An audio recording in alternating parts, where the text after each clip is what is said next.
Hello दोस्तों, आज हम आपके लिए जो HVAC से रिलेटेड वीडियो लेके आए हैं। इस वीडियो में हम आपसे बात करेंगे कि दोस्तों हम जो हमारे कंप्रेशन चिलर होते हैं, सेंट्रीफ्यूगल चिलर और हमारे एयर कोल्ड चिलर होते हैं, उसके अलावा हमारे वैम चिलर, अब्जॉर्बेशन चिलर होते हैं। ये तीनों चिलर में आपको पता है जो हमारे एयर कोल्ड चिलर होते हैं उसमें हमारा जो एवेपोरेटर होता है वो हमारा शेल एंड ट्यूब टाइप होता है, और जो सेंट्रीफ्यूगल चिलर होते हैं उसमें हमारा कंडेंसर और एवेपोरेटर दोनों शेल एंड ट्यूब टाइप होते हैं। उसके अलावा जो हमारे वैम चिलर, अब्जॉर्बेशन चिलर होते हैं उनमें हमारा कंडेंसर, एवेपोरेटर और अब्जॉर्बर ये तीनों शेल एंड ट्यूब टाइप होते हैं। तो दोस्तों shell and tube type heat exchanger या कंडेंसर, एवेपोरेटर या अब्जॉर्बर जब हम इसकी सर्विस करते हैं तो हम सर्विस किस तरीके से, इसमें की राडिंग कैसे करते हैं, हम इन ट्यूबों के इनसाइड की राडिंग करते हैं। ट्यूब के अंदर की हम सफाई करते हैं जहाँ से हमारा चिल्ड वाटर गुजरता है या हमारा कूलिंग वाटर गुजरता है, उस जगह की हम ट्यूब के इनसाइड की सर्विस करते हैं, राडिंग करते हैं ब्रश की मदद से, ठीक है। लेकिन दोस्तों क्या हम जिसमें ये ट्यूबें लगी होती हैं उस शेल की सर्विस कर सकते हैं? अगर हम उस शेल की सर्विस कर सकते हैं तो वो किस तरीके से कर सकते हैं, इस वीडियो में हम वो डिस्कस करेंगे। दोस्तों आपको पता है कि जो हमारी शेल के साथ कनेक्टेड होती है, अगर हमारा सेंट्रीफ्यूगल चिलर है तो उसके अगर कंडेंसर है तो हमारे डिस्चार्ज लाइन, मतलब कि कंप्रेसर की हाई प्रेशर और हाई टेम्परेचर वेपर जो हमारे कंडेंसर के साथ कनेक्टेड होते हैं वो कनेक्टेड होती है, वो हमारी रेप्रेजेंट आती है हमारे शेल में। हम उस लाइन को डिस्कनेक्ट करेंगे या फिर हम उसके अलावा हम ये भी डिस्कनेक्ट करेंगे, और उसके अलावा हम इसकी डिस्चार्ज जो हमारे कंडेंसर की आउटलाइन है, उसके बाद अगर हमारा shell and tube type evaporator है तो उसकी भी हम इनलाइन और आउटलाइन को डिस्कनेक्ट करेंगे, ठीक है। उसके साथ साथ हम इसके जो साइड ग्लास है, साइड ग्लास जो होता है हम उसको भी इस्तेमाल करते हैं सर्विस के लिए। इसी तरीके से अगर हमारा अब्जॉर्बर है उसमें हम वैम चिलर में, अब्जॉर्बेशन चिलर में, तो अगर हमारा अब्जॉर्बर है, ठीक है, उसका हम क्या करेंगे, उसके हम सोल्यूशन की इनलाइन को डिस्कनेक्ट करेंगे और जो इसकी सोल्यूशन की आउटलाइन, इस अब्जॉर्बर की आउटलाइन है उसको डिस्कनेक्ट करेंगे। तो उसको हम डिस्कनेक्ट करके हम इसको सर्विस कर सकते हैं, शेल की भी और ट्यूब के आउटसाइड की भी। तो दोस्तों अब हम इसको प्रैक्टिकली इसको मैं आपको बता देता हूँ इसको हम किस तरीके से सर्विस कर सकते हैं। उसके लिए आपको क्या करना होगा, वीडियो पूरी देखें, और अगर आप हमारे चैनल पे न्यू हैं तो हमारे चैनल को सब्सक्राइब कर लें और बेल आइकॉन के बटन को लाजमी प्रेस करें ताकि HVAC से रिलेटेड जो भी वीडियो अपलोड करें वो आपको नोटिफिकेशन में मिल जाए। तो चलिए दोस्तों स्टार्ट करते हैं प्रैक्टिकली अब इसकी वीडियो।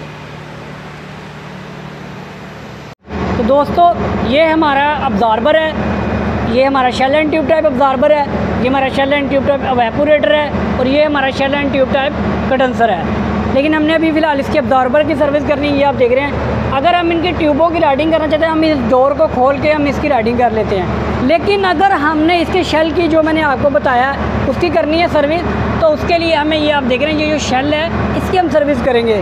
उसके लिए मैंने आपको बताया था इसकी जो इनलेट है जहाँ से सोल्यूशन हमारे इस शेल में आ रहा है वो कौन सा पाइप है वो मैं आपको दिखा देता हूँ। ये आप देख रहे हैं, ये जो आपको सामने एक पाइप नज़र आ रहा है, ये आप देख रहे हैं इस जगह पे। इस पाइप को हम डिस्कनेक्ट करेंगे क्योंकि ये हमारा जो इस अब्जॉर्बर शेल में इन हो रहा है, हम इस पाइप को डिस्कनेक्ट कर देंगे। और उसके बाद क्योंकि ये हम यहाँ से पानी से सर्विस करेंगे तो जो पानी हम इस शेल से निकालेंगे वो कहाँ से निकलेगा, ये आप देख रहे हैं। ये जो हमारा पंप होता है, ये आप देख रहे हैं, ये जो लाइन है हमारी, ये आप देख रहे हैं, ये हमारे शेल एंड ट्यूब टाइप जो शेल है उसकी आउटलाइन है, ठीक है। अब्जॉर्बर की ये आउटलाइन है, इस लाइन को डिस्कनेक्ट नहीं करेंगे क्योंकि इसके साथ पंप है। हम इस पंप को खोल लेंगे तो जो पानी हम सर्विस के लिए इस्तेमाल करेंगे वो यहाँ से हमारा निकल जाएगा, ठीक है। जो कचरा वगैरह होगा वो हमारा इस जगह से नीचे निकल जाएगा। उसके अलावा हम इसके जो साइड ग्लास मैंने आपको बताया, ठीक है, उसको हम इस्तेमाल करेंगे, वो मैं आपको दिखा देता हूँ। वो आप ये देख रहे हैं, ये जो हम इस साइड ग्लास को खोलेंगे और यहाँ से हम इसकी जो शेल की जो नीचे से इसके बेस कचरा वगैरह उसको हम बाहर निकालेंगे।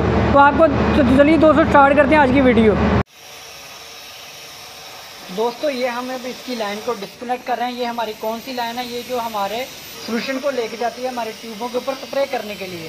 तो ये हमारे अब्जॉर्बर की इनलेट में जो लाइन है ये उसको हम डिस्कनेक्ट करेंगे अगर आपके पास दूसरे कंप्रेशन वगैरह के चिलर है तो उसमें आप देखते हैं कि वाल्व भी लगे होते हैं, आप वाल्व बंद करके सर्विस पोर्ट भी लगी होती है, उससे भी आप सर्विस कर सकते हैं। लेकिन अब्जॉर्बेशन चिलर है, इसके अंदर वाल्व वगैरह कोई नहीं है, जस्ट लाइन्स होती हैं, तो इसलिए हम इसको काट के इसको दोबारा हम वेल्डिंग कर देंगे। तो यहाँ से अब हम इसको डिस्कनेक्ट करके यहाँ से हम इसके सर्विस पानी के लिए जो सर्विस इन करेंगे वो यहाँ से करेंगे।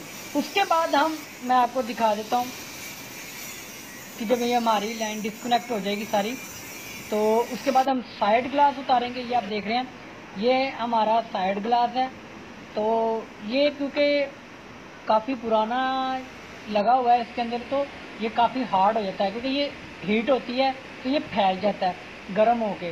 तो इसको आपने बड़ी एहतियात से निकालना है, ठीक है। ये आप देखें इस जगह पे इसमें ये तमाम, तो इसको हल्की हल्की हैमरिंग करनी है, लेकिन शीशे पे आपके जो साइड ग्लास है उसके ऊपर हैमरिंग नहीं होनी चाहिए, बल्कि आप इसके जो जंग वगैरह लगा हुआ है उसको आपने हिलाना है अपनी जगह से शीशे को। तो ये आप देख रहे हैं, आपके शीशे के ऊपर इसकी चोट नहीं लगनी चाहिए, ठीक है। अब हम इसको ऊपर की साइड पे थोड़ा सा नोक होती है जहाँ से हम इस शीशे को निकाल सकते हैं।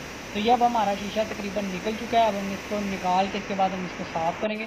तो उसके बाद ये आप देख रहे हैं, ये आपको जो अंदर नज़र आ रहा है, ये जितना भी जंग वगैरह कचरा वगैरह है, ये आप देखें, ये आपको ऊपर की साइड के ऊपर ट्यूब नज़र आ रही है जिनमें से हमारा कूलिंग वाटर गुजरता है। ये हमारा अब्जॉर्बर है, तो अब्जॉर्बर में से आपको पता है कि कूलिंग वाटर गुजरता है। ये आप देख रहे हैं इसके अंदर ये कितनी, ये आप देखें इस जगह पे सोल्यूशन होता है, तो ये काफ़ी अंदर से इसके अंदर स्केल वगैरह आ गई है, जिसकी वजह से हमारा चिलर प्रॉपर परफॉर्मेंस नहीं देता, पाइपों के ऊपर भी आ जाता है। अब हमने इसके ये सोल्यूशन पम्प भी खोल लिया ताकि हम जो पानी की इससे सर्विस करें वो हमारा इस जगह से निकल जाए, क्योंकि ये हमारे अब्जॉर्बर के नीचे होता है।